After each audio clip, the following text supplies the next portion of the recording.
in silence. In the summer of 2004, Ghassan and his family flew back to Palestine to reach the rest of his family. It was then that he realized that his Palestinian unexpected joyful birth and his luckily obtained passport would eventually become a visible sign of discrimination and the justified means to inhibit his international mobility. His family was the only one stopped for random controls or random stops at the Los Angeles International Airport before taking that flight that would bring them to their home country, where Ghassan would have experienced for the first time in his life what it feels like to be an internal enemy at home, an imprisoned high school boy in an only for Israeli racial space, a human being that only asks for freedom, equality, and dignity.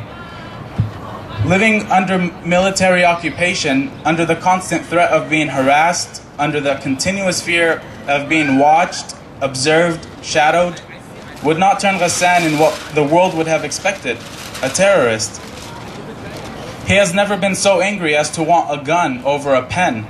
Education is essential, he explains. Without education, Palestine cannot move forward. His parents had not fully prepared him for the truth, telling him what his home country really looked like. I did not know that living under occupation meant I was just a kid. My parents did not talk to me about it. And so moving back to Palestine, all that just hit me in the face. This is what my family goes through daily. This is what my parents went through. This is what I go through now. And this is what I'll go through in the future. It was an experience that he was not used to. That was an experience that he had to get used to for 4 years of his life. So once he came back to America in 2008, he was a different person in a different country. In the United States, he could move, he could vote, he could buy, he could study in a library.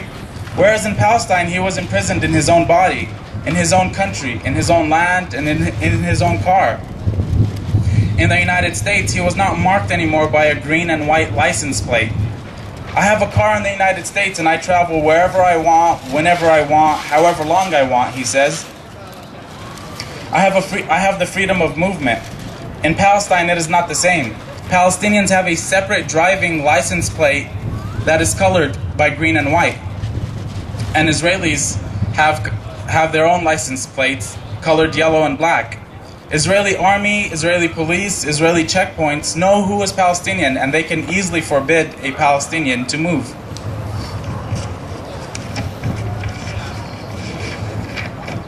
Ghassan has finally found a place where he can be free. As every Palestinian, all he wants is a land to call home. In America, his roots have met his new routes, intertwined faucets that shape who he is and what he wants to be. In America, he finally can move. Movement is everything. If you cannot move, you are occupied, confined, and imprisoned. In Palestine, I feel like I have lived on a very slow wheelchair. He described himself as a Palestinian American. I am very proud of being American because over here I am granted the rights that I cannot see granted by the Israeli government as a Palestinian.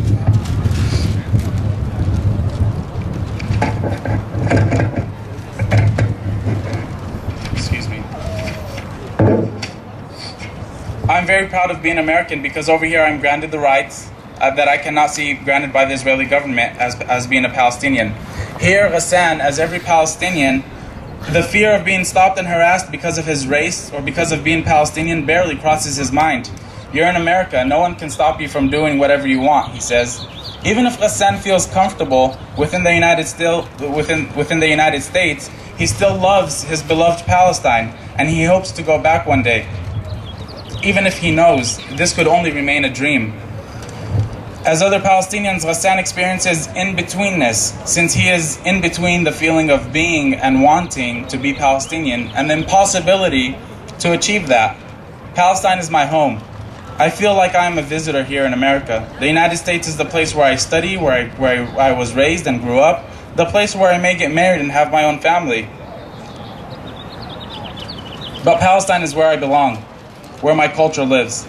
Even though I have assimilated here, I'm very fond of living there where I am connected, there that is not only my birthplace, but the place I am destined to live.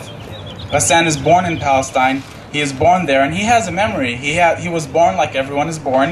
He has a mother and a father, friends and siblings. He has lived in a jail with an open sky. He has traversed its land and traveled across unknown seas before bombs could turn his body into bouquet and its land into blood-red carpet.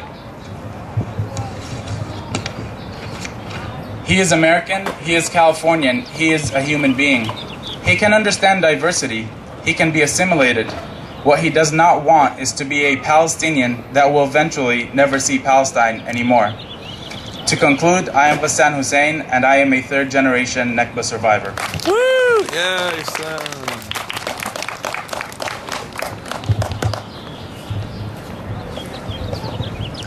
Thank you, Ghassan. Now, before we wrap this up, seeing as how this is a commemoration event, I want you all to join me in a moment of silence to commemorate all the lives lost, all the homes, all the Palestinians displaced, and all the villages and homes erased from existence in 1948 and continue to do so today. So please, can you all join me in a moment of silence?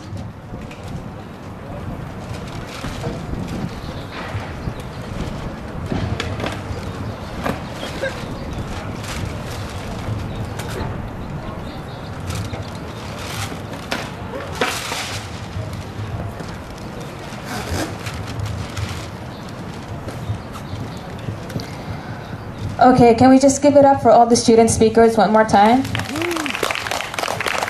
I hope you all got an idea of the daily experiences of your fellow Palestinian peers and their relatives have to experience on a daily basis in Palestine.